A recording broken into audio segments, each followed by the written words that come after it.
Hi hello అందరికీ నమస్తే. Welcome to మన 9 టీవీ. ప్రస్తుతం తెలంగాణ రాష్ట్రంలో ఏం నడుస్తూ ఉంది, నిజంగా మరి ప్రజలకి లేకపోతే అభివృద్ధి జరుగుతున్న ఇలాంటి అనేక అంశాలపై మన 9 టీవీ ఎల్లప్పుడూ ప్రజలకు అందుబాటులో ఉంటుందని తెలియజేస్తూ, తప్పకుండా మీరు ప్రజలారా పూర్తి స్థాయిలో మీరు లైక్ చేయాలి, ఈ ఛానల్ని సబ్స్క్రైబ్ చేయాలి, షేర్ చేయాలని మనస్ఫూర్తిగా కోరుకుంటూ, మొత్తానికి ప్రధానంగా ఎట్లా ఉంది తెలంగాణ రాష్ట్రంలో పరిస్థితి, ప్రధానంగా ఈరోజు మనం ఈనాడు పేపర్లో చూసుకుంటే రాష్ట్రాన్ని కేసీఆర్, దేశాన్ని మోడీ అప్లపాలు చేశారు. భాజపాను నిలువరించడం కాంగ్రెస్కే సాధ్యం. రాహుల్ ప్రధాని కావాలంటే రాష్ట్రంలో అన్ని సీట్లు గెలవాలి. బారాసాకు ఓటేస్తే మూసీలో వేసినట్లే. 2న ఇంద్రవెల్లి ఎన్నికల ప్రచారం ప్రారంభం. పీఈసీ మీడియా సమావేశంలో సీఎం రేవంత్ రెడ్డి. ఇక్కడ రేవంత్ రెడ్డి గారు ఏం చెప్తా ఉన్నారంటే, ఈ తెలంగాణ రాష్ట్రాన్ని, ఈ దేశాన్ని, ఇక్కడ కేసీఆర్ అక్కడ మోదీ ఇద్దరు కలిసి ఈ మొత్తం ఈ ఆస్తులనన్నీ అప్పులపాలు చేసి ఇక్కడ ప్రజాస్వామ్యాన్ని లూటీ చేసినట్లు అని చెప్పి ఈనాడు దినపత్రికలో చూస్తూ ఉన్నాం. బారాసాకు ఓటేస్తే మూసులే వేసినట్టే.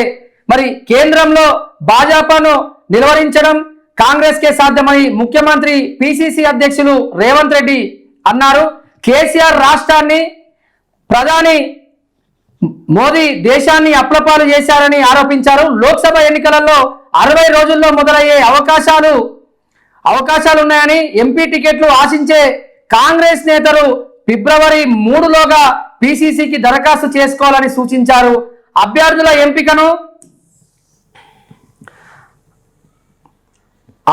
ఎంపికను పూర్తిగా అధిష్టానం చూసుకుంటుందన్నారు. ఈ ప్రక్రియ కోసం అధిష్టానం హరీష్ చౌదరి చైర్మన్ గా పరిశీలకుల కమిటీ నియమించింది అని తెలిపారు. ఈ కమిటీ ఒక్క నియోజకవర్గానికి 3 అభ్యర్థుల పేర్లతో జాబితా తయారు చేసి ఏఐసిసికి పంపుతామని స్పష్టం చేశారు. లోక్సభ ఎన్నికల వ్యూహం ఖరారు. అభ్యర్థుల ఎంపికపై మంగళవారం గాంధీ భవన్ లో ఆయన అధ్యక్షతన కాంగ్రెస్ ప్రదేశ్ ఎన్నికల కమిటీ ఈసీ సమావేశం జరిగినట్టు చూస్తా ఉన్నాం. అంటే ఇక్కడ ముఖ్యంగా రేవంత్ రెడ్డి గారు ఏం చెప్తా ఉన్నారంటే, హరీష్ రావు గారిని అధిష్టానం నియమించింది. ఎవరికి మనం మీరైతే అప్లికేషన్ దరఖాస్తు చేసుకోవాలి, మరి ఫిబ్రవరిలో ఖచ్చితంగా మరి ఈ ఎంపికపై మొత్తం పార్టీ అధిష్టానం చొరవ తీసుకుంటున్నట్టు ప్రధానంగా చూస్తా ఉన్నాం ఈ వార్తలో. మరి నిజంగా మరి లోక్సభ ఎన్నికలలో మరి ఈసారి బీసీలకు ఎన్ని టికెట్లు ఇస్తుంది జనాభా దామాషా ప్రకారం అని మేము అడుగుతా ఉన్నాం. మరి నిజంగా మరి గతంలో బీసీలు కూడా చాలా వరకు ఆ అప్లికేషన్ పెట్టుకున్నారు. అప్లికేషన్కి ఇంత అని చెప్పి మీరు అమౌంట్ కూడా తీసుకోవడం జరిగింది. కానీ ఈసారి మరి వాళ్ళకి అవకాశం ఇస్తారా, లేకపోతే ఇంకా బీసీలు బిచ్చగాళ్ళు ఎక్కడ చూస్తారా అని చెప్పి మేము అడుగుతా ఉన్నాం. ప్రధాని మోదీతో కేసీఆర్ చీకట్లో చేస్తున్న చర్చలను ప్రజలు గమనిస్తున్నారు. ఇటీవల కాలంలో కేటీఆర్, హరీష్ రావులు భాజపాను పల్లెత్తు మాట అనడం కూడా లేదు. కాంగ్రెస్ ఉండకూడదు అన్నట్లుగా మాట్లాడుతున్నారు. కాంగ్రెస్ ను నిలువరించడం, మోదీని 3వసారి ప్రధాని చేయడమే వారు చేస్తున్న చీకటి ఒప్పందమా? అంటే ఈ కాంగ్రెస్ పార్టీ గెలిచిన కాంచి, కాంగ్రెస్ పార్టీ అధికారంలోకి వచ్చిన కాంచి కాంగ్రెస్ నే దూషిస్తున్నారు తప్ప ఎక్కడ కూడా బీజేపీని పల్లెత్తు మాట కూడా అంటలేదు. ఎందుకు బీజేపీ పల్లెత్తు మాట అంటలేదంటే, నిజంగా ఇక్కడ మరి చీకటి ఒప్పందం జరిగిందా అని చెప్పి రేవంత్ రెడ్డి అంటా ఉండు. మరి నిజంగా మరి ఇలాంటి చీకటి ఒప్పందాలు జరిగినా మరి ప్రజలే గుర్తించాలి. మరి ఏం జరుగుతుంది రాష్ట్రంలో, మరి మోదీతోటి ఎవరు కాంటాక్ట్ లో ఉన్నారు, మరి రేవంత్ రెడ్డి అనే మాట మాత్రం మరి నిజమా కాదా అనేది ప్రజలే గుర్తించాల్సిన అవసరం ఎంతగానో ఉంది. కోదండరాం గొప్పతనం ఒకరు చెప్పాలనా? బారాసా నేతల తొత్తులను ఎమ్మెల్సీగా నియమించేందుకు గవర్నర్ నిరాకరించారు. ఆ స్థానంలో కోదండరాంకు అవకాశం ఇచ్చారు. అందుకే ఆ పార్టీ విమర్శిస్తుంది. ఆ అసెంబ్లీ ఎన్నికలలో పరాజయంలో ఉనికి కోసమే మాపై ఆరోపణలు చేస్తున్నట్టు రేవంత్ రెడ్డి మాట్లాడుతూ ఉన్నారు. అంటే కోదండరాం గారు ఎంత పెద్ద ఉద్యమకారులో ఒకరు చెప్పాలనా? కేవలం ఓడిపోయిందని జీర్ణించుకోలేకనే మాపై ఇట్లా విమర్శలు చేస్తున్నారు అని చెప్పి రేవంత్ రెడ్డి గారు మాట్లాడినట్టు తెలుస్తా ఉంది. లోక్సభ ఎన్నికల బరిలోకి కొత్త అభ్యర్థులు. ఆ అసెంబ్లీ ఎన్నికల్లో ఆధిక్యం లభించని స్థానాలపై కాంగ్రెస్ కసరత్తు. ఆదిలాబాద్ నుంచి ఆదివాసీ వైద్యురాలిని రంగంలోకి దింపే యోచన. మల్కాజ్గిరికి ఓ వ్యాపారవేత్త పేరు పరిశీలన. అంటే ఇక్కడ ఏదైతే ఎక్కువ స్థానాలు రాలేదో అక్కడ నియోజకవర్గాలు పార్లమెంట్ సెగ్మెంట్లో కొంతమందిని నిలబెట్టే అవకాశం ఉన్నట్లు తెలుస్తా ఉంది. మరి ఇక్కడ మల్కాజ్గిరి ఓ వ్యాపారవేత్త పేరు పరిశీలన అంటే నిజంగా ఇక్కడ వ్యాపారవేత్త అనగానే గుర్తొచ్చేది ఏంటంటే ఖచ్చితంగా మరి రేవంత్ రెడ్డి గారి చుట్టం కావచ్చు, లేకపోతే రేవంత్ రెడ్డి గారికి సన్నిహితంగా ఉన్నాడు కాబట్టి ప్రధానంగా ఈనాడు పేపర్లో రాశారని నేను అనుకుంటున్నాను. పాక్ మాజీ ప్రధాని ఇమ్రాన్కు 10 ఏళ్ల జైలు శిక్ష. మాజీ విదేశాంగ మంత్రి ఖురేషీకి కూడా, అంటే ఇక్కడ పాక్ మాజీ ప్రధాని ఇమ్రాన్కు 10 ఏళ్ల జైలు శిక్ష. కేరళ భాజపా నేత హత్య కేసులో 15 మందికి మరణశిక్ష అన్నట్టు వార్త చూస్తా ఉన్నాం. ప్రధానంగా ఈనాడు పేపర్లో చూస్తా ఉన్నాం. గవర్నర్ కోట ఎమ్మెల్సీల ప్రమాణ స్వీకారానికి బ్రేక్. కొద్దిగా ఇది హాట్ టాపిక్ గా మారింది రాష్ట్రంలో. మరి ఫిబ్రవరి 8 వరకు నియామక పత్రాలపై యథాతథస్థితి. హైకోర్టు మధ్యంతర ఉత్తర్వులు. పిటిషన్ పెండింగ్ లో ఉన్న ముందుకెళ్లడంపై ధర్మసనం అసంతృప్తి అన్నట్టు ఓ వార్త చూస్తా ఉన్నాం.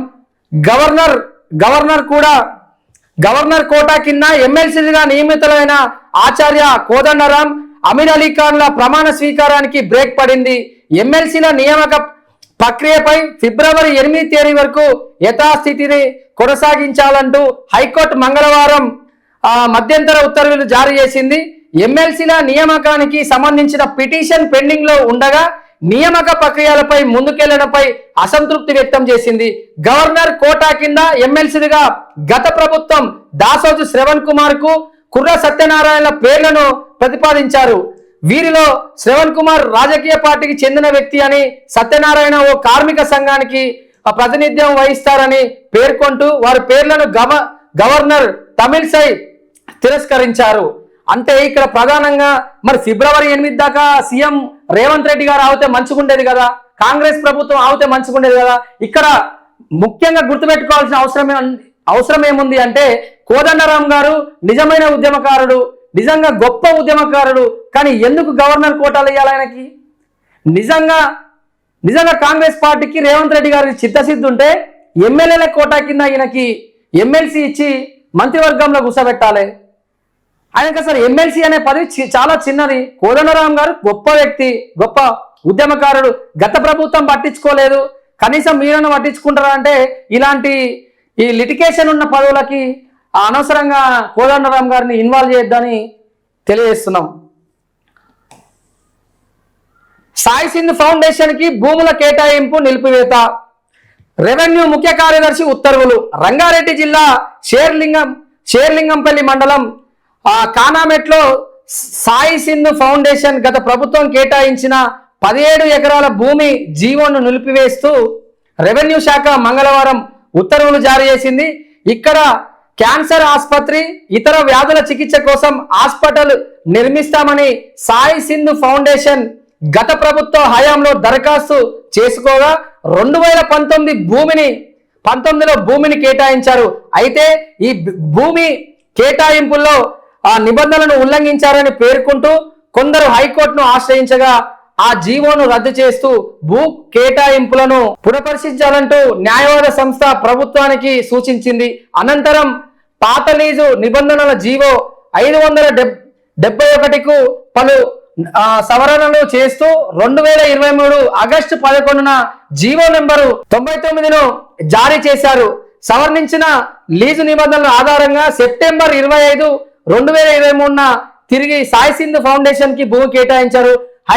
హైకోర్టు ఆదేశాలను పక్కన పెట్టి మరి అతి తక్కువ ధరకు భూములు కేటాయించారని ప్రభుత్వానికి ఫిర్యాదు రాగా దీనిపై రెవెన్యూ శాఖ ఇటీవలే నివేదిక అందజేసింది. ఈ నేపథ్యంలో ఆ సంస్థకు కేటాయించిన భూములు జీవో అమలు చేస్తూ నిలిపివేస్తూ ప్రభుత్వం కీలక నిర్ణయం తీసుకుంది.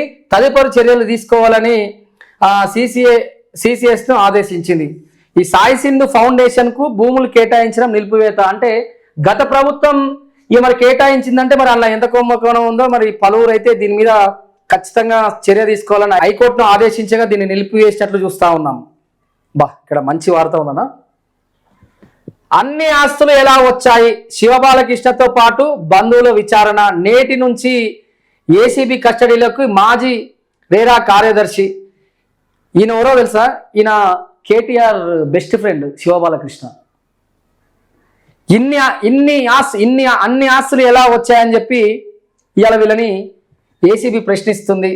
ఆదాయానికి మించిన ఆస్తుల కేసులో అరెస్ట్ అయిన రేరా ఇన్ఛార్జ్ కార్యదర్శి హెచ్ఎండిఏ పూర్వ ప్లానింగ్ డైరెక్టర్ శివబాలకృష్ణ అక్రమార్కాలపై కూపీ లాగే పనిలో అవినీతి నిరోధక శాఖ ఏసీబీ అధికారులు నిమగ్నమయ్యారు. ఏసీబీ దాఖలు చేసిన పిటిషన్ మేరకు శివబాలకృష్ణను జనవరి 31 నుండి ఫిబ్రవరి 7 వరకు కస్టడీలో ఇస్తున్నట్టు హైకోర్టు ఉత్తర్వులు జారీ చేసింది. దీంతో బుధవారం ఉదయం చెంచల్గూడ జైలు నుంచి నిందితుడిని కస్టడీలోకి తీసుకున్నారు. గత 12 ఏళ్లలో శివబాలకృష్ణ ఆదాయం రూ 2.48 కోట్లు కాగా ఆయన ఆర్జించిన ఆస్తులు ప్రభుత్వ ధరలు ప్రకారమే రూ 8.26 కోట్లుగా ఏసీబీకి గుర్తించింది. ఈ 12 ఏళ్లలో ఆయన కుటుంబ ఖర్చులు పోను సుమారు రూ 64 లక్షలు మిగులుతాయని ఆపై సంపదంతా అక్రమార్గమని అనుమానిస్తున్నారు. మొత్తానికి ఈయనని కస్టడీకి తీసుకోవడం వల్ల కొద్దిగా బారాసాలో చర్చ నడుస్తూ ఉంది. అయితే దీన్ని పక్కన పెడితే వాస్తవంగా ఎర్రబెల్లి ఫామ్ హౌస్కి కేసీఆర్ గారు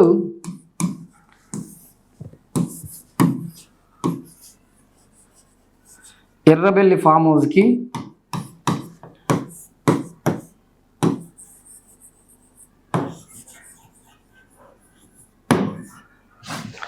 ఇక్కడ ప్రధానంగా కేటీఆర్ని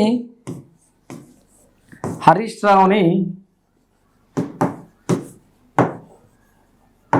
పిలుచుకోవడం జరిగింది. ఎందుకు వీళ్ళిద్దరిని పిలుచుకున్నంటే కాకకంట ఫోన్ చేసి చెప్పిరంట కొంతమంది, బాగా కేటీఆర్ అవినీతి చేసిండు, కేటీఆర్ పైన చాలా ఆరోపణలు ఉన్నాయి. ఇప్పుడు ఓడిపోయిన వాళ్ళు సుమారు 30 నుంచి 35 మంది ఓడిపోయిన ఎమ్మెల్యేలు అందరూ ఈ ఎర్రబల్లి ఫామ్ హౌస్కి పోయి కేసీఆర్కి చెప్పుకోవడం జరిగిందంట. అయితే ఈయనకున్న వర్కింగ్ ప్రెసిడెంట్ ఏదైతే ఉందో బీఆర్ఎస్ వర్కింగ్ ప్రెసిడెంట్ కొద్దిగా హరీష్ రావుకి ఇస్తే బాగుంటుంది, ఎందుకంటే హరీష్ రావు ఏదైతే 10 సీట్లు తన హామీ మేరకు తీసుకుండో ఆ 10 సీట్లలో సుమారు 7 సీట్లు హరీష్ రావు గెలిపించుకున్నాడు. కేటీఆర్ వల్ల కొద్దిగా బాగా ఆరోపణలు వినిపిస్తా ఉన్నాయి. నిజంగా కేటీఆర్ చేయని దందా అంటూ లేదు. కేటీఆర్ కనీసం ఫోన్ కూడా ఎత్తాడు, కేటీఆర్ కనీసం మెసేజ్ పెట్టిన మెసేజ్ కూడా రిప్లై అయ్యాడు కేటీఆర్. అందుకే బీఆర్ఎస్ ఓడిపోయింది. కేటీఆర్ నిర్లక్ష్యం వల్లనే అసలు ఆయన ఏం మాట్లాడుతున్నా కూడా అర్థం కాని పరిస్థితి కనిపిస్తా ఉంది. అసలు కేటీఆర్కి ఏమైంది? ఈ కేటీఆర్ని వర్కింగ్ ప్రెసిడెంట్గా తీసేసి హరీష్ రావుకు వర్కింగ్ ప్రెసిడెంట్ ఇస్తే కొంత మేరకు ఇప్పుడు వస్తున్న ఎంపీ ఎలక్షన్లో మనం కొంచెం ఉన్న 17 స్థానాల్లో మినిమం ఒక 12 నుంచి 13 స్థానాలు మనం గెలిచే అవకాశం ఉంటుంది. అసలు కేటీఆర్ ఏం మాట్లాడుతుండో అర్థం కావట్లేదని అందరూ పోయి కేసీఆర్ దగ్గర కూర్చురంట. కేసీఆర్ ఏం చేసిండు? హరీష్ రావును పిలవకుండా ఫస్ట్ కొడుకును పిలిపించుకొని అసలు ఏం జరిగింది అని చెప్పి కొన్ని ఆయన తిట్టినట్లు అసలు సమాచారం ఉంది మనకి. మరి హరీష్ రావుకి మరి వర్కింగ్ ప్రెసిడెంట్ ఇస్తే మరి కేటీఆర్ పరిస్థితి ఏంది అనేది వేచి చూడాల్సిందే. ఇంకా బారాసాలో చర్చ నడుస్తూ ఉంది, కొంతమంది వెళ్ళిపోదామని కూడా చూస్తూ ఉన్నారు. మరి ఎట్లా? మరి వాస్తవంగా శివబాలకృష్ణ అనేటైనా కేటీఆర్ బినామీ. తక్షణం సర్పంచ్ల నుంచి రికార్డులు స్వాధీనం, చెక్ బుక్లు, డిజిటల్ సంతకాల కీలను తీసుకోవాలి. పంచాయతీ కార్యదర్శులకు ప్రభుత్వ ఆదేశాలు, 2న బాధ్యతలు చేపట్టాలని ప్రత్యేకాధికారులను పాలన నేపథ్యంలో రాష్ట్రంలోని సర్పంచులు, ఉప సర్పంచుల నుంచి రికార్డులు, చెక్ బుక్లు, డిజిటల్ సంతకాల కీలను వెంటనే స్వాధీనం చేసుకోవాలని ప్రభుత్వం మంగళవారం పంచాయతీ కార్యదర్శులకు ఆదేశాలు జారీ చేసింది. గురువారంతో సర్పంచుల పదవీ కాలం ముగుస్తున్నందున బుధవారమే వాటిని స్వాధీనం చేసుకోవాలని తెలిపింది. ఎవరైనా ఈ ఆదేశాలు పాటించని పక్షంలో క్రమశిక్షణ చర్యలు తీసుకుంటామని స్పష్టం చేసినట్లు తెలుస్తా ఉంది. ప్రస్తుతం డిజిటల్ సంతకాల కీలను పెన్ డ్రైవ్ రూపంలో సర్పంచులు ఉప సర్పంచుల వద్ద ఉన్నాయి. వాటిని పంచాయతీ కార్యదర్శులు స్వాధీనం చేసుకోవాలి. వారికి జాయింట్ చెక్ పవర్ ఫిబ్రవరి 2వ తేదీన విధుల్లో చేరనున్న ప్రత్యేక అధికారులను ప్రభుత్వం డిజిటల్ సంతకాల కీలను ఇవ్వనుంది. ఇప్పటి వరకు సర్పంచులు ఉప సర్పంచులకు జాయింట్ చెక్ పవర్ ఉండగా ఇకపై ప్రత్యేక అధికారి పంచాయతీ కార్యదర్శులకు జాయింట్ చెక్ పవర్ ఇవ్వాలని ప్రభుత్వం నిర్ణయించింది. అభివృద్ధి పనులకు సంబంధించి వారిద్దరు సంతకాలతో నిధులు డ్రా చేసుకొని వీలుంటుంది. అంటే మొత్తానికి ఇక్కడ మనం చెక్ బుక్లు కావచ్చు, డిజిటల్ సంతకాల కీలను కావచ్చు, ప్రభుత్వం గురువారం లోపు ఖచ్చితంగా ఇవాళ బుధవారం ఆదేశం ఇచ్చినట్టు తెలుస్తా ఉంది. పరికరాలకు దుమ్ము, ప్రైవేటుకు సొమ్ము. లక్షలు పెట్టి కొన్ని యంత్రాలు గదుల్లోనే పాడైన మరమ్మతులు కరువే. ప్రభుత్వ హాస్పిటల్లో ఇది పరిస్థితి. రాష్ట్రంలో పేదల వైద్యానికి ఆసరగా ఉండాల్సిన ప్రభుత్వ ఆసుపత్రిలో పలు చోట్ల అత్యాధునిక వైద్య పరికరాలు ఉన్నా పూర్తి స్థాయిలో వినియోగించట్లేదని, కొన్ని లక్షల వ్యాయామం చేసి కొనుగోలు చేసిన పరికరాలను ఉపయోగించే నిపుణులు లేక నిరుపయోగంగా మారుతా ఉన్నాయి. కొన్నింటికి నెలలు అయినా కూడా మరమ్మతులోపు నిత్యం వేల మంది ప్రజలు ప్రభుత్వ ఆసుపత్రులకు వస్తుండగా ఉచిత వైద్యం అరగరగానే ఉందన్నట్టు ఉచిత వైద్య లక్ష్యంగా ఎక్కడ ఉచిత లక్ష్యం? ఎక్కడ చూసినా కూడా ఏ గవర్నమెంట్ హాస్పిటల్ చూసినా కూడా కొన్ని కోట్ల రూపాయలు కలిగిన స్కానింగ్ కావచ్చు, లేకపోతే ఇతర పరికరాలు కావచ్చు. ఇక్కడ చూస్తా ఉన్నాం మహబూబ్ నగర్ ప్రభుత్వ హాస్పిటల్లో ఎక్స్రే యంత్రాంగం 1.5 ఏళ్ల క్రితం పాడైంది, ఇంతవరకు బాగు చేయలేదు. మరో ఎక్స్రే యంత్రాంగం 2 ఏళ్ల క్రితమే ఆసుపత్రికి వచ్చినా దాన్ని ఇంతవరకు ఇన్స్టాల్ చేయలేదు. 20 లక్షల వ్యాయామం చేసి కొనుగోలు చేసిన ఆసుపత్రిలో సరైన గది లేదనే కారణంతో వినియోగంలోకి తీసుకోలేదు. ఇక్కడ మరి అది ఇన్స్టాల్ చేసే బదులు వేరే ఆసుపత్రులు, రాష్ట్రంలో ఎక్కడ ఆసుపత్రులు లేవా, ప్రభుత్వ ఆసుపత్రులు లేవా? ఇక్కడ ప్రజలు ఒకటే గుర్తుపెట్టుకోవాలి, ఇప్పటికీ కూడా ఎక్కడ చూసినా కూడా యశోద హాస్పిటల్లు, ప్రైవేట్ హాస్పిటల్లో లక్షలు ఇచ్చి లక్షలు పోసినా కూడా ప్రాణం పోయే అవకాశం ఉంది, కానీ ప్రాణం మిగిలే అవకాశం లేదు. కానీ ఈ ప్రభుత్వ హాస్పిటల్ మీద, ఈ పరికరాల మీద ఖచ్చితంగా ఏదైతే కాంగ్రెస్ ప్రభుత్వం ఉందో, గతంలో వైఎస్ రాజశేఖర రెడ్డి గారు అద్భుతంగా ప్రభుత్వ ఆసుపత్రులని మంచిగా ప్రైవేటీకరణ నుంచి కాపాడుకొని 108 లాంటి అద్భుతమైన స్కీములు పెట్టి గవర్నమెంట్ హాస్పిటల్లో పనిచేసేటోళ్ళకు కూడా స్ట్రిక్ట్ ఆర్డర్స్ ఇచ్చి ఎవరైనా తప్పు చేస్తే దానికి యాక్షన్ కమిటీ పెట్టి అద్భుతంగా కాంగ్రెస్ హయాంలో వైఎస్ రాజశేఖర రెడ్డి గారు మంచిగా చేశారు. కానీ ఇప్పుడు మరి రేవంత్ రెడ్డి గారు ఏం చేస్తారో చూడాలి. ఇక్కడ ఒక మహబూబ్ నగరే కాదు, ఎక్కడ ఈ రాష్ట్రంలో ఎక్కడ చూసినా కూడా గవర్నమెంట్ హాస్పిటల్ ఎంత నిర్లక్ష్యం ఉంటుందంటే 108 వచ్చి ఎవరైతే యాక్సిడెంట్ రూపంలో వాళ్ళకి దెబ్బలు తగిలి ఉన్నా కూడా వాళ్ళని తీసుకుపోతానికి కూడా చైర్ నుంచి లేస్తానికి కూడా బద్ధకంగా వ్యవహరిస్తున్నారు అందులో ఉన్న సిబ్బంది. ఆ సిబ్బందికి ఖచ్చితంగా బుద్ధి చెప్పే విధంగా ప్రభుత్వం ఒక స్ట్రిక్ట్ ఆర్డర్స్ తీసుకురావాలని చెప్పి మేము తెలియజేస్తా ఉన్నాం. నమస్తే తెలంగాణ. పాక్ మాజీ ప్రధాని ఇమ్రాన్కు 10 ఏళ్ల జైలు శిక్ష. ఇల్లు కొంటే భార్య ఫ్రీ, చైనాలో సంస్థ ఆఫర్. ఇదేం ఇల్లు కొంటే భార్య ఫ్రీ, చైనాలో సంస్థ ఆఫర్ అంట. ఈ నమస్తే తెలంగాణ పేపర్లకు బలి దొరుకుతాయి. డి రిజర్వేషన్ పై వెనక్కి తగ్గిన యూజీసీ. ప్రాజెక్టులు తప్పగింతపై రేపు కేఆర్ఎంబి భేటీ. ఇక్కడ కాకయం రాసుకుంటు గారు ఎమ్మెల్యేగా కేసీఆర్ రేపు ప్రమాణం. రేపు బీఆర్ఎస్ ఎమ్మెల్యేలకు ఆహ్వానం అంట. మొత్తానికి రేపు కేసీఆర్ గారు రేపు పోయి ప్రమాణ స్వీకారం చేస్తారంట. మరి ఎన్ని రోజులు పాపం ఆరోగ్యం బాగాలేదుగా. ఎగువన ఎండబెట్టి దిగువకు పారకం. మంత్రి కోసం ఎస్ఆర్సి స్టేజ్ 1 ఆయకట్ట పనం. టెలియండ్ మాటున జలాల తరలింపు. ఎగువ డిస్ట్రిబ్యూటర్లకి నామమాత్రంగానే నీళ్లు. ఇది కూడా కాలువ సగం పరిధి మేరకే విడుదల. అవి అందని దుస్థితి. రైతాంగానికి బోర్లే దిక్కు. ఇప్పటికే ప్రజాప్రతినిధుల ఒత్తిడి మేరకు ఎల్లంపల్లి నుండి ఎల్ఎండికి ఆపై స్టేజ్ 2కు మరో 2 వారాలలో మాత్రమే నీటి నిల్వలు వెత్తిపోసుకునే అవకాశం ఉన్న సర్కారు చోద్యం. ఆ నీళ్లు ఇవ్వకపోతే తలలు పట్టుకుంటున్న అధికారులు, ఎస్ఆర్సి ఆయకట్ట ప్రశ్నార్థకంగా మారే దుస్థితి అంట. వీళ్ళు ఇప్పుడు రాస్తారు ప్రజా సమస్యలపై. కానీ ఇంతకుముందు వరికాండం తెరిచే పురుగు అని చెప్పి ఇంతవరకు కూడా ఒక పలు చోట్ల కూడా వీళ్ళు ప్రభుత్వంలో ఉన్నప్పుడు ఈ నమస్తే తెలంగాణ పేపర్ వాళ్ళు కనీసం ఒక్క వార్త కూడా రాయని పరిస్థితి కనిపించింది. ఒక్క మలకకు మడి కూడా తడవలే. పోయినేడు కాలువ నిండుగా పారింది. పోయినసారి బాగా నిండుగా పారింది అంటున్నా. వారానికో మలక ఇస్తుండ్రు. 5 ఎకరాల భూమిలో పత్తి పీకి మొక్క వేసుకునేటట్టు ఈ 7 నీళ్లు ఒక్క మలకనే ఇచ్చిండ్రు. అది 4 రోజులే కాలువను సుత్త పూర్తిగా తడవక ముందే బంద్ చేసిర్రు. మళ్ళా నీళ్లు ఇచ్చేది లేదంటుర్రు.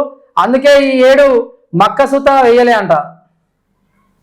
బొమ్మకంటి నుంచి నీటి విడుదల, ఎర్రకొండ తండాకు చేరిన గోదావరి జలాలు, నమస్తే తెలంగాణ ఎఫెక్ట్ అంట. వాస్తవంగా ప్రజలారా, ఇంతకుముందు చూసినాం. ఎప్పుడన్నా ఈ నమస్తే తెలంగాణ పేపర్ వాళ్ళు ప్రజా సమస్యలపై, ప్రజలకు జరుగుతున్న కష్టాలు కావచ్చు, ప్రజల మీద జరుగుతున్న దాడులు కావచ్చు, లేకపోతే ఎక్కడన్నా మరి గతంలో ఒరేస్తే ఉరే అని చెప్పి కేసీఆర్ అన్న మాటలు ఈ నమస్తే తెలంగాణ పేపర్ వాళ్ళు రాసిరా? రాయరు. ఇవాళ వీళ్ళు ఓడిపోయినారు కాబట్టి ఈ పేపర్ వాళ్ళకి ప్రజా సమస్యలు గుర్తొస్తా ఉన్నాయి. డీజీపీ రవిగుప్తకు వినతి పత్రం అందజేస్తున్న బీఆర్ఎస్ ఎంపీ బడుగుల Lingaiah Yadav, MLC L Ramana, Yadadri Bhuvanagiri ZP chairman Sandeep Reddy, BRS నేతలు రావుల శ్రీధర్ రెడ్డి, శానంపూరి సైద్ రెడ్డి, సిహెచ్ రాకేష్ తదితరులు రాష్ట్రంలో కాంగ్రెస్ దౌర్జన్యకాండ, బీఆర్ఎస్ ప్రజాప్రతినిధుల శ్రేణులపై కాంగ్రెస్ నేతల దాడులు, యాదాద్రి జెడ్పీ చైర్మన్ పై దాడి ఘటనలో పోలీసులు ప్రేక్షక పాత్ర, వారిపై కఠిన చర్యలు తీసుకోవాలి. డీజీపీకి బీఆర్ఎస్ నేతలు వినతి, తగిన రక్షణ ఇవ్వకపోతే తీవ్రంగా ప్రతిస్పందన తప్పదని హెచ్చరిక. అంటే వాస్తవంగా అది తప్పు. అది తప్పని మేము కూడా అంటున్నాం. ఎందుకు అంటున్నాం అంటే, అక్కడ ప్రజా సమస్యలపై పోయి వీళ్ళు కోమటిరెడ్డి వెంకటరెడ్డి గారు కావచ్చు, వీళ్ళు కావచ్చు, అనవసరంగా అక్కడ దాడికి దిగడం అయితే నిజంగా పోలీసులు అక్కడ ప్రేక్షక పాత్రే పోషించారు. ఏ పార్టీ అధికారంలో ఉంటే ఆ పార్టీకి కాదు. అక్కడ ఏం జరిగింది, ఎవరిది తప్పు అనేది కూడా డీజీపీ గారు రవిగుప్తా గారు కొంచెం ఆలోచించాల్సిన అవసరం ఉంది. కాంగ్రెస్ ప్రభుత్వం ఏర్పాటయ్యాక బీఆర్ఎస్ శ్రేణులపై కాంగ్రెస్ నాయకుల దాడులను నిత్యకృత్యంగా మారాయని బీఆర్ఎస్ నేతలు ఆరోపించారు. రక్షణ కల్పించాల్సిన పోలీసులే ప్రేక్షక పాత్ర వహిస్తున్నారని ఆగ్రహం వ్యక్తం చేశారు. దాడులకు పాల్పడిన కాంగ్రెస్ నాయకులపై చర్యలు తీసుకోకపోతే ప్రతి చర్యలు తప్పవని హెచ్చరించారు. ఈ మేరకు BRS MLC L Ramana, MLA కాలేరు వెంకటేష్, యాదాద్రి భువనగిరి జిల్లా జెడ్పీ చైర్మన్ ఎలిమినేటి సందీప్ రెడ్డితో సహా పలువురు బీఆర్ఎస్ నాయకులు డీజీపీ రవిగుప్తకు మంగళవారం వినతి పత్రం సమర్పించారు. ఈ సందర్భంగా వారు మాట్లాడుతూ రాష్ట్రంలో అన్ని నియోజకవర్గాల్లో కాంగ్రెస్ నాయకుల కక్ష సాధింపు ధోరణి వ్యవహరిస్తున్నారని అన్నారు. ఆయా ప్రాంతాల్లో బీఆర్ఎస్ నాయకులపై దాడులు. ఈ దాడులు ప్రోత్సహించింది ఎవరన్నా? ఈ దాడులు ప్రోత్సహించింది ఎవరు? ఫస్ట్ గతంలో 10 సంవత్సరాలు అధికారంలో బీఆర్ఎస్ పార్టీ ఉన్నప్పుడు ఎంతమంది కాంగ్రెస్ నేతల పైన దాడులు జరగలేదు? మీరు స్టార్ట్ చేసిందే మొత్తానికి. ఇక్కడ తుంగతుర్తి నియోజకవర్గంలో కావచ్చు, పాల్వాయి నాగేష్ మీద దాడులు జరిగినప్పుడు మరి మీరు ఎందుకు స్పందించలే? అడ్వకేట్ ఉపేంద్రన్న మీద దాడి జరిగినప్పుడు మీరు ఎందుకు స్పందించలే? దాడి చేయడం తప్పే. ఇక్కడ నేను ఇటు కాంగ్రెస్ వాళ్ళని సపోర్ట్ చేయట్లే, మిమ్మల్ని సపోర్ట్ చేయట్లే. అక్కడ గతంలో మీరు చేసిర్రు, ఇప్పుడు వీళ్ళు చేస్తారు. ఏంది కొట్టుకోవడాలేంది, ఈ కంప్లైంట్లు ఏంది? ప్రజలకు సేవ చేయాలి. దేశానికి బీజేపీ ప్రమాదకరం, ప్రభుత్వాలను కూల్చడం ఆ పార్టీ నైజం, ఇచ్చిన హామీలు అమల్లో ప్రధాని మోదీ విఫలం, బీజేపీ హయాంలోనే అత్యధికంగా రైతు ఆత్మహత్యలు, మణిపూర్ తగలబడిన ప్రధానమంత్రి ఎందుకు వెళ్ళలే, రాజ్యసభ అభ్యర్థుల ఎంపిక బాధ్యత అధిష్టానందే, 2న ఇంద్రవెల్లి సభలో లోక్సభ ఎన్నికల ప్రచారం, గాంధీ భవన్లో మీడియాలో సీఎం రేవంత్ రెడ్డి. మరి ఇక్కడైతే ఇందాక మనం ఈనాడు పేపర్లో చూసినాం. మరి కేసీఆర్ ప్రధానమంత్రి తోటి చీకటి ఒప్పందం అని చూసినాం. ఎక్కడ కూడా బీజేపీని ప్రశ్నించలేదు అంటే బీజేపీని ప్రశ్నించలేదు, ఓన్లీ కాంగ్రెస్ మీదనే కక్షగా కేటీఆర్ అల్పపు మాటలు మాట్లాడుతూ ఉండని చెప్పి అంటా ఉన్నారు. మరి ఇక్కడ నమస్తే తెలంగాణ పేపర్ అయితే మరి రాసింది, మరి ఎట్లా రాసింది, మరి ఏంది అనేది వీళ్ళకే తెలియాలి. దేశానికైతే బీజేపీ ప్రమాదం అనేది ఇక్కడ చెప్తా ఉన్నాం. ఓ పాలమల్లారెడ్డి గారు, రేవంత్ను బొందపెట్టుడు ఖాయం. ఇక్కడ పాలమల్లారెడ్డి ఏం చేస్తా ఉన్నంటే రేవంత్ రెడ్డి కళలోకి వచ్చి భయపెడుతుందంట. నేను ఎట్లయినా కాంగ్రెస్ పార్టీకి పోవాలి లేదా బీజేపీ సపోర్ట్ అన్న కావాలని చెప్పి పాలమల్లారెడ్డి విశ్వ ప్రయత్నం చేస్తుండే. ఎందుకంటే ఆయన చేసిన కుంభకోణం, 600 ఎకరాలు ఎస్సీ ఎస్టీ భూములను గుంజుకోడు, 17 కాలేజీలు, ఈయన నేను పాలమ్మే సంపాదించిన అంటుండు. మరి ఆ పాలమల్లారెడ్డి మరి రేవంత్ను బొంద పెడతాను ఇంత పెద్ద ఈయన అన్నాడో లేకపోతే వీళ్ళు రాసిరో మరి చూసుకొని రాయాలి. కొద్దిగా అభివృద్ధి చేస్తే అప్పులు కావా, లెక్కబిందులు ఉంటాయా? 56 ఏళ్ళ మీ కాంగ్రెస్ పాలనలో ఏం చేసిరు? దమ్ముంటే 6 గ్యారెంటీలను అమలు చేయాలి. కాంగ్రెస్ వాళ్ళకు ఇక మల్లన్న సినిమా చూపిస్తా. రేవంత్ పై విరుచుకబడ్డ మాజీ మంత్రి మల్లారెడ్డి, రేవంత్ ని 420 హామీలు మాజీ మంత్రి జగదీశ్వర్ రెడ్డి. ఇక మరి లంకబిందలు ఉంటాయా, అసలు లంకబిందలు ఉంటాయా అని అంటున్నట. అంటే కాంగ్రెస్ పార్టీ ఇన్ని సంవత్సరాలు 56 సంవత్సరాలు కాంగ్రెస్ పార్టీలో మీరు అభివృద్ధి చేయలేంది మేము ఈ 10 ఏళ్లలో చేస్తాం, అభివృద్ధి చేస్తే అప్పులు కావా అంటూ పాలమల్లారెడ్డి మాట్లాడుతున్న మాట. ఎమ్మెల్సీల ప్రమాణానికి హైకోర్టు బ్రేక్. గవర్నర్ కోటాపై ఫిబ్రవరి 8 వరకు యథాస్థితి కొనసాగించాలని హైకోర్టు మధ్యంతర ఉత్తర్వులు. రాజ్యం విచారణలో ఉండగా ఎమ్మెల్సీ నియామకాల హామీ ఇచ్చి ముందుకెలా వెళ్లారంటూ రాజ్భవన్కు ప్రశ్న. కోదండరాంను ఇరికించిన రేవంత్ ఎమ్మెల్సీ ఇచ్చినట్టే ఇచ్చి లీగల్ పెండింగ్లోకి. హైకోర్టులో కేసు నడుస్తున్న పదవి అంటగట్టిన సీఎం అంటూ ఒక వార్త చూస్తా ఉన్నాం. వాస్తవంగా అది లిటిగేషన్లో ఉంది, ఆ పదవి లిటిగేషన్లో ఉందని తెలిసి కూడా రేవంత్ రెడ్డి ఎందుకు ఇచ్చిండు?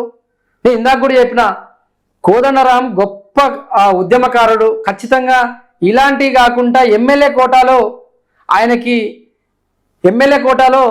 ఎమ్మెల్సీ పదవి ఇచ్చి మినిస్ట్రీ కూడా ఇవ్వాలని చెప్పి మేము తెలియజేస్తా ఉన్నాం. నియామకాలు మావి హడావుడి వారిది, వంటైనాక గడ్డ తిప్పునట్టుగా కాంగ్రెస్ వైఖరి. బీఆర్ఎస్ హయాంలోనే తుది దిశకు నర్సుల నియామకం. కేసీఆర్ ప్రభుత్వం పూర్తి చేసిన ఉద్యోగాల భర్తీని తన ఖాతాలో వేసుకోవాలని కాంగ్రెస్ పార్టీ ఆరాటం. చేయని పనులకు డబ్బా కొట్టుకోవడం మానేసి ఉద్యోగ నోటిఫికేషన్లపై సర్కారు దృష్టి పెట్టాలి. హరీష్ రావు. స్మార్ట్ చిప్, మనిషి మెదడులో అధునాతన చిప్ మొదటిసారిగా అమర్చిన Elon Musk company brain computer interface లో విధులు. శారీరక మానసిక సమస్యలకు మేలైన పరిష్కారం. పక్షవాతం, పార్కిన్సన్ వంటి రోగాలకు చెక్ అన్నట్టు ఒక వార్త చూస్తా ఉన్నాం. స్మార్ట్ చిప్ అంట. మా కేటీఆర్ అన్న కూడా ఒక చిప్ కావాలి. అప్పుడప్పుడు ఏం మాట్లాడుతూ ఉన్నా అర్థం కావట్లేదు. ఇంకా మా పాలమల్లారెడ్డికి అయితే ఒక పెద్ద చిప్ కావాలి. ఎందుకంటే పాలమ్మిండు, పూలమ్మిండు, ఇన్ని కోట్లు కుంభకోణం చేసిండు. ఎట్లా చేసినామంటే కష్టపడ్డా పాలమ్మిన, అట్లుంటుంది పాలమల్లారెడ్డి పరిస్థితి. ఇక్కడ ఎక్కడ చూసినా కూడా నమస్తే తెలంగాణ పేపర్లో గతంలో ఒక్క ప్రజా సమస్య కూడా రాసిన చరిత్ర ఈ నమస్తే తెలంగాణ పేపర్కు లేదు. ఎందుకంటే ఇవాళ గుర్తొస్తుంది ఎగో ఎండబెట్టి, లేకపోతే ప్రజా సమస్యలు కావచ్చు, కార్యకర్తల మీద దాడి కావచ్చు, లేకపోతే ఇవాళ హరీష్ అన్న మాట్లాడుతున్న నియామకాలు మావి హడావుడి వారిదంటే ఇవాళ ఈయనేమో 56 సంవత్సరాలలో ఏం చేయలే, అభివృద్ధి చేస్తే అప్పులు కావని చెప్పి పాలమల్లారెడ్డి మాట్లాడే పరిస్థితి కనిపిస్తుంది రాష్ట్రంలో. సాక్షి పేపర్లకి వస్తే ఆగిన ప్రమాణం. గవర్నర్ కోటా ఎమ్మెల్సీలుగా కోదండరాం, అమీర్ అలీఖాన్ ప్రమాణ స్వీకారానికి మరోసారి ఆటంకం. స్టేటస్ కో విధించిన హైకోర్టు, వీరి నియామకాన్ని సవాల్ చేసిన దాసోజు శ్రవణ్, కుర్ర సత్యనారాయణ. ఫిబ్రవరి 8 వరకు యథాతథాస్థితికి సీజే ధర్మశాసనం ఆదేశం. వాస్తవానికి 29నే ప్రమాణ స్వీకారం కోసం మండలికి వెళ్లిన కోదండరాం, అమీర్ అలీఖాన్ అందుబాటులో లేని చైర్మన్ 31న రావాల్సిందిగా సమాచారం. హైకోర్టు మధ్యంతర ఉత్తర్వులతో ఆగిన నేటి ప్రమాణ స్వీకారం. ఎమ్మెల్యే కోట ఎమ్మెల్సీలుగా నేడు బల్మూరి మహేష్ కుమార్ల ప్రమాణం. వాస్తవంగా ఎమ్మెల్యే కోటలో ఆ పెద్ద మనిషికి ఇస్తుంటే మంచిగుండేది. కాకపోతే మరి రేవంత్ రెడ్డి గారు ఏమనుకుంటారో మరి వాళ్ళకే తెలవాలి. వాస్తవంగా గొప్ప ఉద్యమకారుడు కోదండరాం సార్. విభజన హామీల అమలుకు 17 గెలవాలి. కేంద్రంలో కాంగ్రెస్ అధికారంలోకి వస్తేనే హామీలన్నీ అమలు. మోదీని మళ్లీ గెలిపించేందుకు బీజేపీ బీఆర్ఎస్ మధ్య చీకటి ఒప్పందం. విలేకరుల సమావేశంలో CM TPCC chief Revanth Reddy. సమావేశంలో మాట్లాడుతున్న సీఎం రేవంత్ రెడ్డి, చిత్రంలో డిప్యూటీ సీఎం భట్టి, మంత్రి ఉత్తమ్. ఈయన ఎంతసేపు వరకున్నా ఏం చెప్తా ఉన్నంటే మరి కాంగ్రెస్ పార్టీ అధికారంలోకి రావాలంటే మరి మోదీ కేసీఆర్ నిజంగా చీకటి ఒప్పందం చేసుకుంటే మిగతా రాష్ట్రాలలో కూడా కాంగ్రెస్ పార్టీ అధికారంలోకి రావాలిగా. ఇక్కడ బీజేపీకి ఉన్న ప్లస్ పాయింట్ ఏంటంటే రామ మందిరం మన కోర్టు ద్వారా రామ మందిరం మళ్ళీ మొన్న స్టార్ట్ చేశారు కాబట్టి మరి ఈసారి అయితే మళ్ళీ బీజేపీ అధికారంలోకి వచ్చే అవకాశం కనిపిస్తా ఉంది కేంద్రంలో. ఎన్నికల ముందు కాంగ్రెస్ వీడి వెళ్ళిన వారికి తెరుచుకోవన్న ద్వారాలు ఎలాంటి నిబంధనలు పెట్టదని వారిని చేర్చుకునేందుకు ఎన్నికల కమిటీ గ్రీన్ సిగ్నల్. 17 లోక్సభ స్థానాలకు గాను 187 పేర్లను ఎన్నికల కమిటీ ముందుకు. వచ్చే నెల 3 వరకు దరఖాస్తుల స్వీకరణ. 6న స్క్రీనింగ్ కమిటీ అభ్యర్థులతో షార్ట్ లిస్ట్. రాజ్యసభ అభ్యర్థుల ఖరారు అధికారం ఏఐసిసికి. 10 ఏళ్ల విద్యార్థి ప్రజా సంఘాల నేతల మధ్య పెట్టిన కేసులు ఎత్తివేయాలని కోరిన సభ్యులు. వాస్తవంగా ప్రధానంగా ఈ విద్యార్థి నాయకుల మీద ఏదైతే అక్రమ కేసులు పెట్టిరో ఖచ్చితంగా అది ఎత్తివేయాలి. ఎందుకంటే ఇవాళ వాళ్ళు ఉద్యమం చేసిరు కాబట్టి ఇవాళ కొంతవరకు ప్రజలలో చైతన్యం తీసుకుపోయారు కాబట్టి ఖచ్చితంగా అలాంటి కేసులు ఎత్తివేయాలి. వాస్తవంగా తాగునీటి కోసం నియోజకవర్గానికి 1 కోటి అధికారులకు ముఖ్యమంత్రి రేవంత్ రెడ్డి ఆదేశం. ప్రత్యేక అభివృద్ధి నిధుల్లోకి ఖర్చు చేయండి. తాగునీరు అందని గ్రామాల సర్వే నిర్వహించండి. రోడ్లు లేని 422 గ్రామాలు, 3177 ఆవాసాలకు తారు రోడ్లు. మంత్రులు సీతక్క, కోమటిరెడ్డితో కలిసి సమీక్ష. వాస్తవంగా త్రాగునీటి లేని చాలా గ్రామాలు ఉన్నాయి, చాలా అవస్థపడతా ఉన్నారు. ముఖ్యంగా నల్గొండ జిల్లా ఫ్లోరైడ్ సమస్య పోయింది అంటారు. మరి ఫ్లోరైడ్ సమస్య కాదు, ముందు త్రాగునీరు కూడా లేని పరిస్థితి కనిపిస్తా ఉంది మా నల్గొండ జిల్లాలో. విద్యలో వెనుకబాటు. దేశవ్యాప్తంగా తగ్గిపోతున్న అణగారిన వర్గాల విద్యార్థుల సంఖ్య. ఎన్డీలో బీసీలు 22%, ఎస్సీ ఎస్టీలు 11.3%, ఓసీలు 59%, ఎంఎస్ లో బీసీలు 21%, ఎస్సీ ఎస్టీలు 10%, ఓసీలు 63%, ఎంసీహెచ్ సూపర్ స్పెషాలిటీ కోర్సులో 85% వరకు ఓసీలే. వాస్తవంగా నిన్న కూడా మనం మాట్లాడుకున్నాం. ఇక్కడ బీసీ ఎస్సీ ఎస్టీ మైనార్టీ బిడ్డలకి ఎక్కడ కూడా ఈ విద్య కాదు, లేకపోతే ఇంజనీరింగ్ కాదు, ఎక్కడ చూసినా కూడా వాళ్ళు వెనుకబడే ఉన్నారు. ఇంకా కమిటీతోనైనా కథ ముగిసేనా? నిజాం దక్కన్ షుగర్స్ భవిత్వం ఏళ్ల తరబడి కొలిక్కి రావట్లేదు. ఈ నేపథ్యంలో ఐటీ పారిశ్రామిక శాఖ మంత్రి డి శ్రీధర్ బాబు నేతృత్వంలో ప్రభుత్వం తాజాగా ఎన్డీఎస్ పునరుద్ధరణ కమిటీని ప్రకటించింది. ఈ కమిటీ 2 నెలల్లో నివేదిక ఇవ్వాల్సిందిగా కనిపిస్తా ఉంది. Bengaluru to Hyderabad drugs racket పై నార్సింగ్ పోలీసులు దర్యాప్తు ముమ్మరం చేశారు. పట్టుబడిన లావణ్యకు పలువురు టాలీవుడ్ నటులు వీళ్ళవైపే చర్యలు ఉన్నట్లు గుర్తిస్తా ఉన్నారు. ఎవరైతే ఈ లావణ్య ఉనుత్ రెడ్డిలు ఉన్నారో వాళ్ళు బెంగళూరులో ఉన్న రూ 1500 గ్రాముల చొప్పున 1500 గ్రాముల చొప్పున కొనుగోలు చేసి హైదరాబాద్ లో 6000 వరకు విక్రయిస్తున్నట్టు సమాచారం.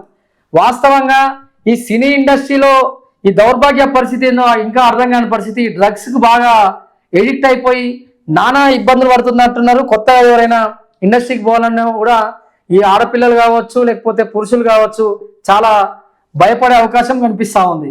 రూ 1.33 లక్షల కోట్ల రుణం.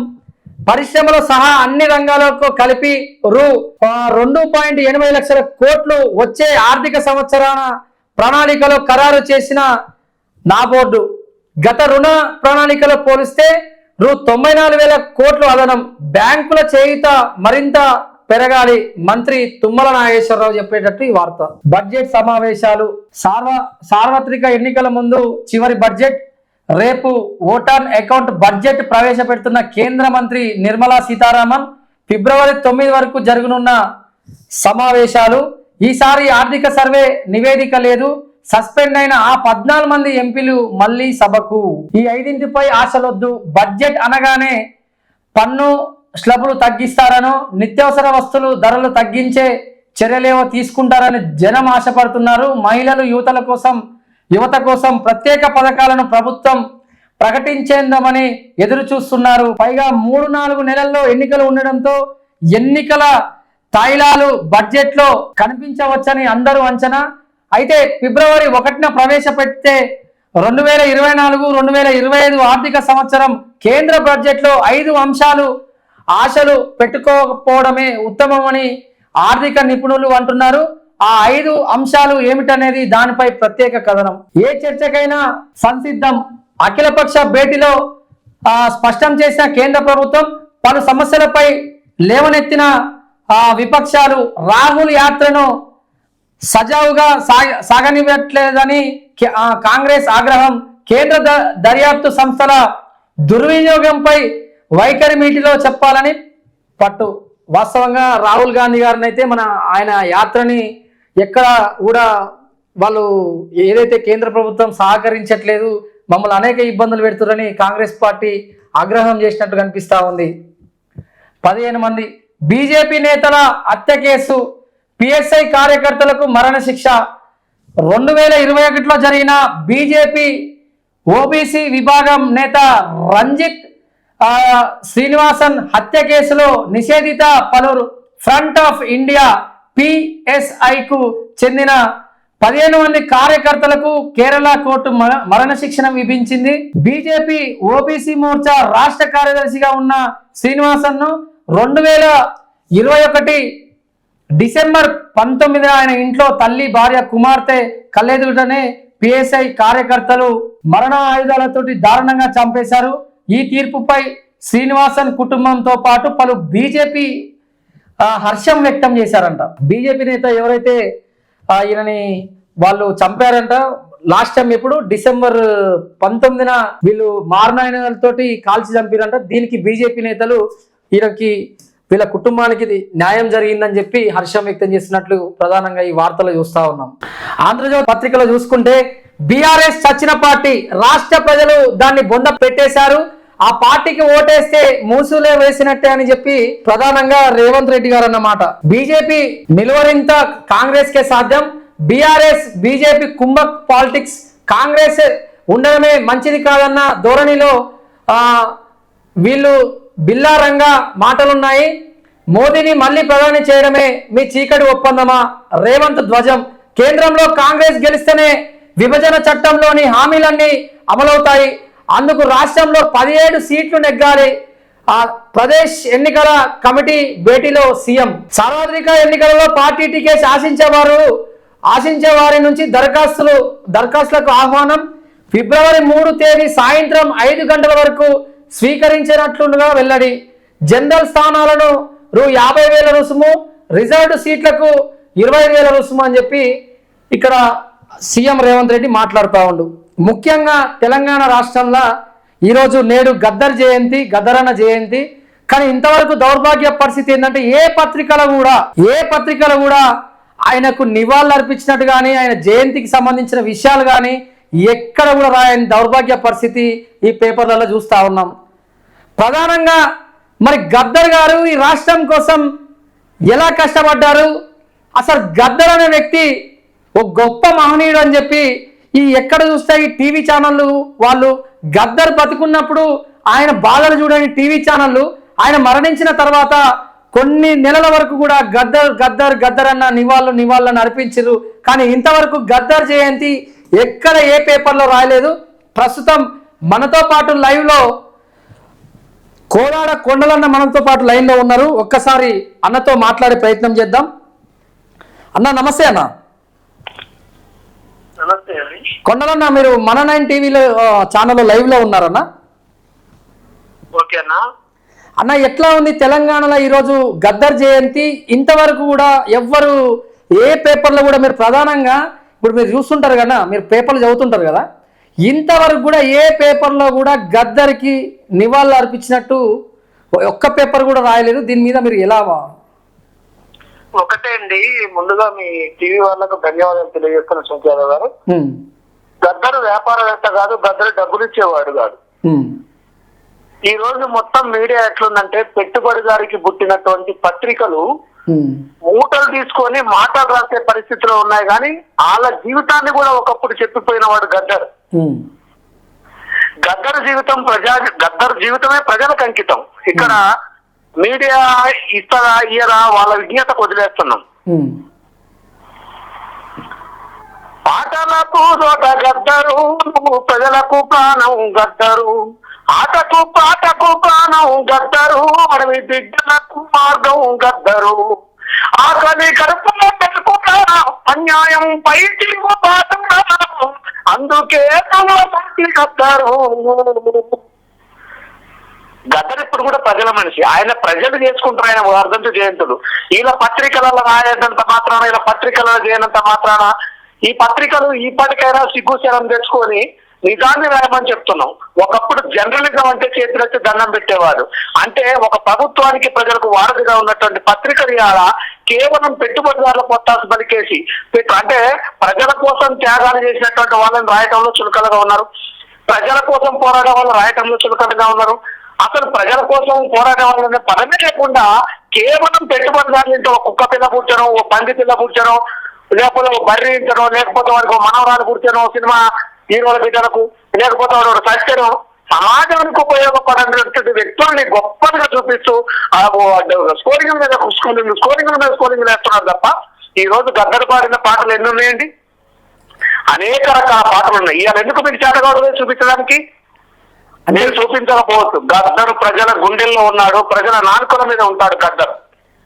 అంటే వాస్తవంగా ఇప్పుడున్న కళాకారులు కూడా కొంతమంది గద్దరన్న బతుకున్నప్పుడు కూడా ఎటువంటి సహాయం కావచ్చు, గద్దరన్నకు సపోర్ట్ కావచ్చు, కానీ ఇవాళ ఎక్కడ చూసినా గద్దరన్న సభ ఉందని చెప్పి ప్రైవేట్ సంస్థల ద్వారా కొంతమంది, మొన్న కూడా మనం చూసినాం కోదాడలో కూడా వివిధ సంస్థల ద్వారా జయంతులు వర్ధంతులు పెట్టి వసూలు చేసుకుంటున్నారని కొంతమంది కళాకారులు విమర్శిస్తున్నారు. మరి దాని మీద మీరు నేనేమంటున్నానంటే శంకర్ యాదవ్ గారు, గతంలో గద్దర్ని విభేదించిపోయిన వాళ్ళు, గద్దర్తో పనిచేసిపోయిన వాళ్ళు, గద్దర్ని వాడుకున్న వాళ్ళు, గద్దర్ని ఆడిపాడించుకున్న వాళ్ళు, గద్దరు విధానం సరైంది కాదని వెళ్ళిపోయిన వాళ్ళు కొంతమంది ఉన్నారు. వాళ్ళందరికీ ఇప్పుడు బతుకుదేరవు లేదు. గద్దర్ని తిట్టడంగా పనిగా పెట్టుకున్నారు కొంతమంది బతుకుతున్నారు, గద్దర్ని విభేదించిపోయి బతికిన వాళ్ళు బతికినారు. ఇప్పుడు ఎట్లా బతకాలని ఆలోచన వచ్చే వరకు మళ్ళా గద్దరే గుర్తుకొచ్చిండు. మళ్ళా గద్దర్నే ఎజెండా చేసుకొని ఈ రోజు గద్దర్ పేరు మీద వర్ధంతి జయంతులు చేసుకొని మళ్ళా బతకడం నేర్చుకున్నారు. ఈ బతికే ఇవన్నీ ఏమంటారండి, బజార్లో నీసు బీకేస్తే బొక్కలు బీకేస్తే ఇంటికాడ దగ్గర చూసే కుక్కలు ఉంటాయి కదా, ఈ కుక్కలు లాంటి వాళ్ళని వీళ్ళు పట్టించుకోవాల్సిన పని లేదు. నిజంగా ప్రజల కోసం పాట పాడేవాడు, ప్రజల కోసం మాట్లాడేవాడు, ఏ పారితోషికం లేకోకుండా ఆకలి అవమానాలు ఎదుర్కొని చీకటిలో ఉన్నటువంటి అనేక మంది గద్దరు శిష్యులు ఉన్నారు. గోచి గొంగడి రూపం నీవు, పల్లె శుద్ధుల పాటకు ప్రాణం నీవు, ఎలివాడల ఎతలు తీర్చగా గజ్జ కట్టి గలం విప్పినవు, తుప్పాను పేట తుపాడురా ఎప్పటికీ నేను మరవరా, నీ పాటే పాడుతాము నీ ఆటే ఆడుతాము, లాల్ సలామా గద్దరన్న నీల్ సలామా గద్దరన్న. ఇప్పుడు ఆయన పాటలు పాడేవాళ్ళు, ఆటలు ఆడేవాళ్ళు, ఆయనతో శిశరికం చేసేవాళ్ళు చాలా మంది ఎక్కడ మీడియాకు, లేకపోతే ఎక్కడ ఫేస్బుక్ లకు, లేకపోతే ఎక్కడ యూట్యూబ్ ఛానల్ ప్రచారం లేదు. ఆయన ఏదైతే చెప్పిపోయిందో ఆ ప్రజల మధ్యనే ఉన్నారు. కానీ కొంతమంది బతక నేర్చినటువంటి భజన కళాకారులు చాలా మంది ఉన్నారు. ఈ భజన కళాకారులు మొత్తం ఇప్పుడు చేస్తున్నారు. కానీ నేనేమంటున్నా అంటే చేసేవాళ్ళని తప్పు పట్టడం లేదు, కానీ చిత్తశుద్ధితో చేసి ఆయన ఆశయం నెరవేర్చడం కోసం చేయడంలో భాగస్వాములు అయితే అభినందిస్తాం. కానీ అవకాశవాదాన్ని ఇంకా గద్దరిని వాడుకుంటాం, మేమేదో పక్కన గడుపుకున్నానంటూ అనుకునే వాళ్ళకి మాత్రం అది దిగజారుతనమే. రేపు భవిష్యత్తులో కూడా అందరికి అదే పని అవుతుంది. చాలా మందిని చూసినాం మనం కళాకారులు, నేనుతో పాడిన వాళ్ళందరినీ చూసినాం, కాలగర్భంలో కలిసిపోయినారు. కానీ ఒక సిద్ధాంతం, ఒక ఎజెండా, ప్రజల కోసం నిలబడ్డ వాళ్ళు మాత్రమే నిత్యం ప్రజల హృదయాల్లో బతుకుతారు, అది శాస్త్రం. కాబట్టి కంపల్సరీ నేను రాష్ట్ర ప్రభుత్వాన్ని మీ తరఫున డిమాండ్ చేస్తా ఉన్నా. రేవంత్ రెడ్డి గారు కూడా ఏదో ముఖ్యమంత్రి గారు ఈరోజు చెప్పిండు, ఆయనకు నివాళులర్పించడం కాదు, ఆయన నువ్వు గెలిచే దాంట్లో ఆయన చివరి కోరిక చచ్చిపోయే ముందు ఒకటే చెప్పిండు, కేసీఆర్ ని గద్దెదించిన వాడల్లా నా మిత్రుడు అని చెప్పిండు. కేసీఆర్ ని గద్దెదించడానికి ఎవరైతే వస్తాడో వాడంతా నా మిత్రుడు అని చెప్పిండు. ఇవాళ నిజంగా ఈ ముఖ్యమంత్రికి చిత్తశుద్ధి ఉంటే ఈ రోజు గద్దర్ విగ్రహానికి ఏర్పాటు చేయాలి, గద్దరికి నివాళులు అర్పించాలి. రాష్ట్ర ప్రభుత్వం గద్దర్ జయంతి వేడుకలని ప్రభుత్వం నిర్వహించాలని ఒక ప్రజాప్రతినిధిగా నేను డిమాండ్ చేస్తా ఉన్నాను. ఇప్పుడు మరి రేవంత్ రెడ్డి గారు కీలకంగా చూస్తా ఉన్నాం. మరి ఇప్పుడు ఉన్న 500 మంది కళాకారుల ఉద్యమంలో పనిచేసే కళాకారులు కావచ్చు, ఇప్పుడు ఈ 5000 మంది కావచ్చు, 500 మంది కావచ్చు, వీళ్ళందరికీ ఈ కాంగ్రెస్ ప్రభుత్వంలో కళాకారులకు న్యాయం జరుగుతుందని మీరు ఆశిస్తున్నారా? ఇప్పుడు ఒకటి అండి, గత ప్రభుత్వం పాటని బొంద పెట్టాలని పథకం వేసుకొని పాట వ్యతిరేకంగా ఉండకూడదు, పాట ద్వారా నాకు పదవి వచ్చింది, ఆట ద్వారా నాకు పదవి వచ్చింది, ఈ ఆట పాట ఉధృతమైపోతే నా అరాచకాన్ని బయటపడితే నేను 5 ఏళ్ళు కూడా ఉండలేనని చెప్పేసి ఏదో ఈ 550 మంది తీసుకుపోయి దాని గడియలు పెట్టుకొని మూతేసుకొని తన గొప్పల కోసం, రాజరిక గొప్పల కోసం రాయించుకుంది, నెప్పుల కోసం రాయించుకుంది. ఇప్పటికైనా ప్రజలకు ఏదవుతున్నారో, ప్రజలు ఏ బాధలు పడుతున్నారో నిజంగా చిత్తశుద్ధి ఉంటే ఆ ఉన్న కళాకారులే కాకుండా ఈ కాంగ్రెస్ ప్రభుత్వానికి అనేక విధాలుగా సాయం చేసినటువంటి పేద కళాకారులు ఉన్నారు. వీళ్ళందరినీ పునర్పరిశీలించి ఆ 500 మందితో పాటు కాకుండా ఇంకెంతమంది అయితే నిజమైన కళాకారులు ప్రజా జీవితంలో పస్తులతో పేదరికంలో ఉంటున్నారో వాళ్ళందరికీ ఉద్యోగ భద్రత కల్పించాలని నేను ప్రభుత్వాన్ని డిమాండ్ చేస్తా ఉన్నా. ఓకే అన్న, థ్యాంక్ యూ కొండలన్న. థ్యాంక్ యూ అన్న, థ్యాంక్ యూ. చూస్తున్నాం మరి కళాకారులు వాళ్ళ ఎట్లా ఉన్నాయి, కళాకారుల జీవితాలు ఎట్లా ఉన్నాయి, తెలంగాణ ఉద్యమంలో ఎలా పనిచేశారు, ఇంతవరకు కూడా ఒక పేపర్ కూడా రాయకపోవడం చాలా దౌర్భాగ్యం అని చెప్పి కొండలన్న మాట్లాడుతున్న సందర్భం. ఇక్కడ ఆగిన కోదండ ప్రయాణం, గవర్నర్ కోటాలో 2 ఎమ్మెల్సీల భర్తీపై high court status quo, Kodandaram Ali Khan నియామక జీవోపై బీఆర్ఎస్ సవాలు, వీళ్ళిద్దరి ప్రతివాదులుగా చేర్చుకోవాలంటూ మధ్యంతర పిటిషన్, నియామక నోటిఫికేషన్ పై వచ్చే నెల 8 వరకు యథాతథాస్థితి, దాంతో నిలిచిపోనున్న 2 ఎమ్మెల్సీల ప్రయాణం అంటూ ఒక వార్త చూస్తూ ఉన్నాం. మొత్తానికి ఈ రాష్ట్రంలో ఈ పేపర్లు కావచ్చు ఏదైనా, నేను ఏం చెప్తా అంటే మరి ఖచ్చితంగా ఈ రాష్ట్ర ప్రభుత్వం కళాకారులను గుర్తించాలి. అదేవిధంగా ఎక్కడ చూసినా కూడా జర్నలిజం గురించి కూడా కొండలన్న చాలా అద్భుతంగా చెప్పడం జరిగింది. ఈ జోకే బ్యాచ్ ఏదైతే ఉందో అది నియంత్రణ అయిపోవాలి. ఖచ్చితంగా ఈ రాష్ట్రంలో జరుగుతున్న కళాకారులు ఎంతమంది ఇబ్బంది పడుతున్నారు, కళాకారులను బొందబెట్టడానికే సీఎం పదవులు ఇచ్చిందని చెప్పి కొండలన్న మాటల్లో చూసినాం. సో ఖచ్చితంగా మా ఛానల్ని మీరు సబ్స్క్రైబ్ చేస్తారు, షేర్ చేస్తారని ఆశిస్తూ నేను మీ క్వశ్చన్ రైజర్ శంకు యాదవ్.